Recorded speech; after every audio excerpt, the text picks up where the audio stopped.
I am 97 years old.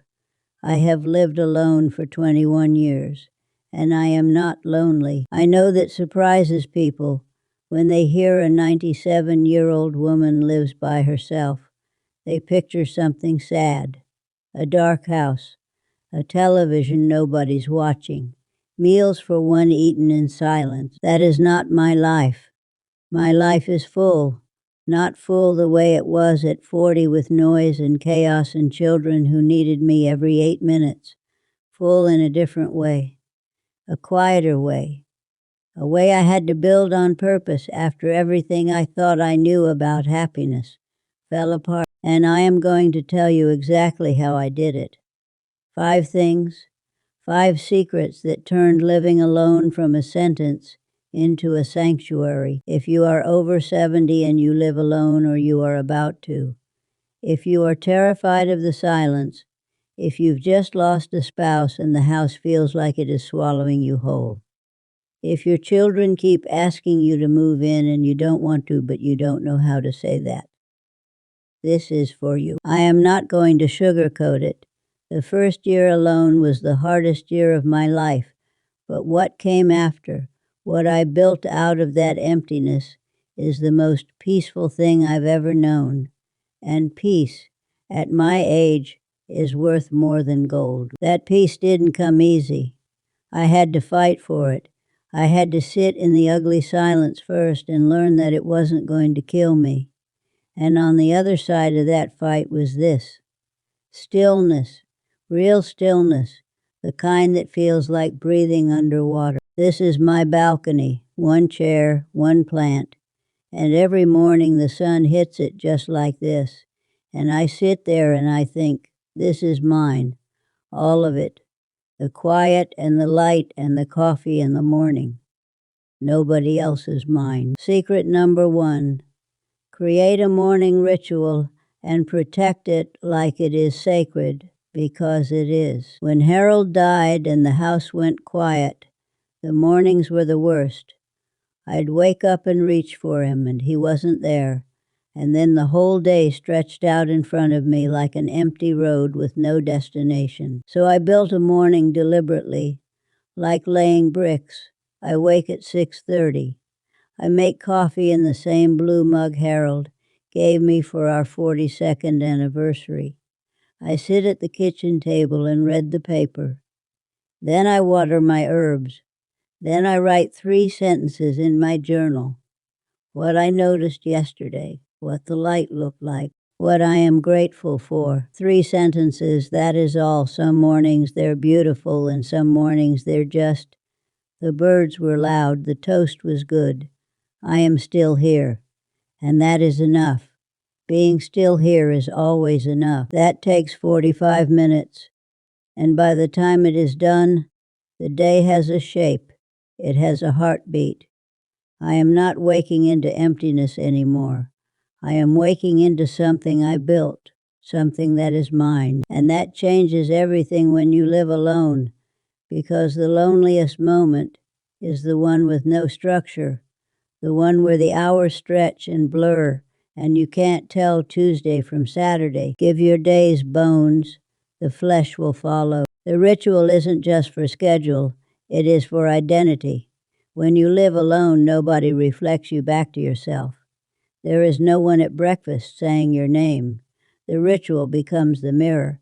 It says, you are a person who drinks coffee at 6:45. You are a person who writes. You are a person who tends growing things. And those small definitions hold you together on the days when everything feels like it is dissolving. Secret number 2. And this is the one that saved me. Get out of the house every single day, even if you don't want to. Especially if you don't want to. After Harold died, I stopped going out. For 3 months, I barely left the kitchen. I ordered groceries delivered. I let the mail pile up. I told myself I was grieving, and I was. But grief had become a room I'd locked myself inside. And the longer I stayed, the harder it was to find the door. The mail piled up. The world kept sending things, and I stopped opening them. I wasn't living. I was just existing in the smallest space I could manage, and I told myself that was fine. But it wasn't fine. It was disappearing. My friend Dorothy came to my door one Tuesday morning and said, "Alina, put your shoes on. We're going to the bakery." I said I wasn't hungry. She said, "I didn't ask if you were hungry. I said put your shoes on." And she stood there until I did. That bakery trip saved me, not the pastry, the walk, the air on my face, the sound of other people existing, the bell above the door, the woman behind the counter who said, "Haven't seen you in a while, Elena." Someone noticed I'd been missing. Now I go out every day. Some days it is the bakery. Some days it is just a walk around the block. Some days I sit on the bench outside the library and watch people. It doesn't matter where. What matters is that I leave the house. Some days I just sit on this bench and watch. I watch mothers with strollers and teenagers with their loud music and dogs pulling their owners down the sidewalk, and I feel the world moving around me. And that is enough. Knowing the world is still happening and I am still in it, because a house with only one person in it can start to feel like the whole world. And it isn't. The world is right outside your door, and there is still a place in it for you. You just have to keep showing up to claim it. But this next one might surprise you. Secret number 3.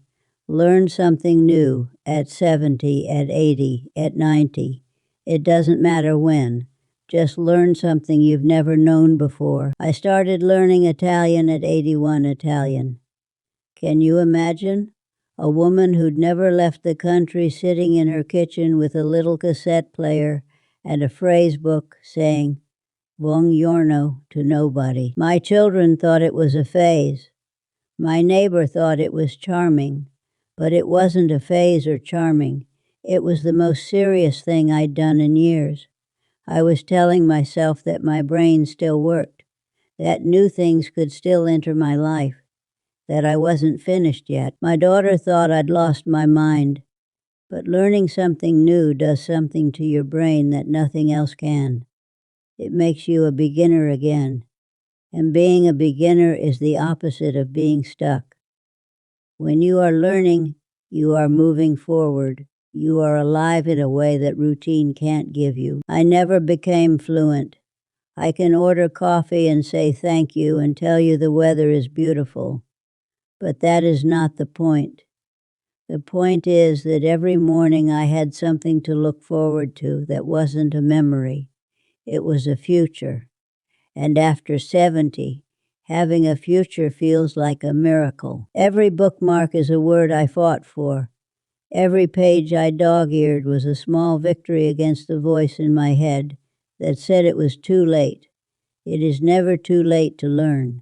It is only too late when you stop wanting to. It doesn't have to be a language. It can be watercolors, bird identification, chess, the history of your town, anything that makes your brain work in a direction it hasn't gone before.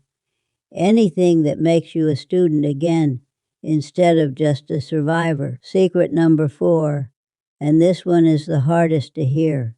You have to let people in, even when it is terrifying. After Harold died, I became a fortress. I smiled at people but never let anyone close. I went to church but sat in the back row and left before coffee hour. I had neighbors who waved and I waved back, but never invited them inside, because I thought that if I let someone in and then lost them, it would destroy me. I'd already lost Harold. I couldn't afford to lose anyone else.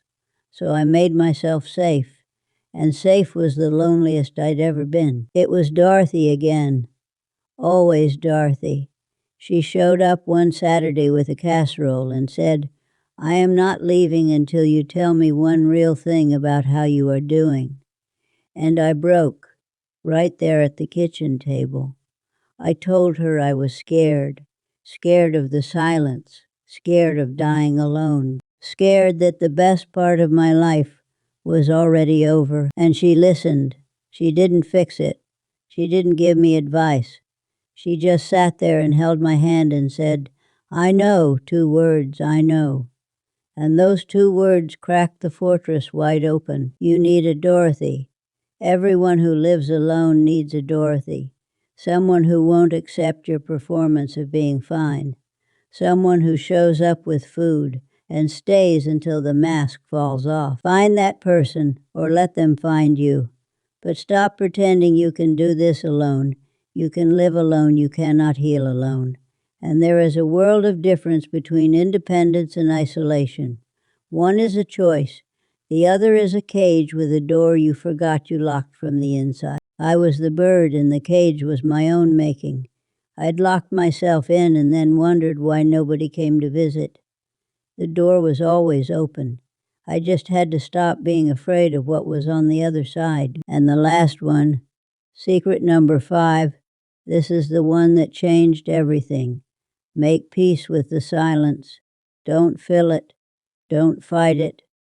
Learn to sit inside it the way you'd sit inside a cathedral, with reverence, with stillness, with the understanding that something holy lives in quiet. I used to leave the television on all day, not watching it, just needing the sound, needing voices in the house so I wouldn't hear my own thoughts.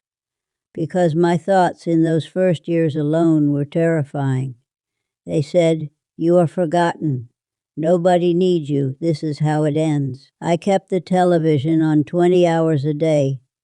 Game shows, news commercials. Didn't matter what. I just needed voices in the house. Voices that weren't mine. Because mine kept telling me things I didn't want to hear. But one evening the power went out. The television died. The refrigerator stopped humming. And for the first time in months, my house was completely silent. I panicked. For about 10 minutes, I sat in the dark and panicked, and then something happened. The panic passed, and what was underneath it wasn't emptiness. It was me, just me, breathing, existing, in a house that was mine, in a silence that wasn't hostile. It was just open, like a field with no fence, and I could go anywhere inside it. I sat there for 2 hours in the dark, in the quiet, and when the power came back on, I didn't turn the television on. I just sat there a little longer, listening to the most interesting person I'd ever met, myself. Now I spend my evenings in silence on purpose. No television. Just the house settling and the clock ticking and my own breathing. And it is not lonely. It is intimate. The most intimate relationship I've ever had is the one I built with myself in this quiet room. That is the secret underneath all 5 secrets. Living alone without loneliness isn't about filling the space. It is about discovering that the space was never empty. You were in it the whole time. You just couldn't hear yourself over the noise of everything you thought you'd lost. There she is, right there in the glass, the woman I spent 21 years getting to know. She is not the woman who was married to Harold. She is not the woman who raised 3 children. She is the woman who survived all of that and built something new out of the quiet. If you are watching this and you live alone or you are about to, I want you to know something. You are not being punished. You are being given a room of your own, a life that answers only to you, and that is not a consolation prize. That is a gift, one that most people never get. Share this with someone who is about to start living alone, or someone who has been doing it and thinks they're failing. They're not failing. They just haven't found their morning ritual yet, or their bakery, or their Dorothy. Tell me in the comments which secret you need most right now. I want to hear from you, because the best thing about living alone is discovering you are not the only one doing it. I am 97. I live alone, and every morning I wake up in a house that is quiet and clean and mine. I make my coffee in Harold's blue mug. I water my herbs. I write 3 sentences, and then I put on my shoes and I step outside, not because someone's expecting me, because I am expecting myself. And that, darling, is the whole secret. Harold's blue mug, my herbs, my 3 sentences, my morning. Nobody else's. And it is beautiful, not in spite of the silence, because of it. Now go build your morning.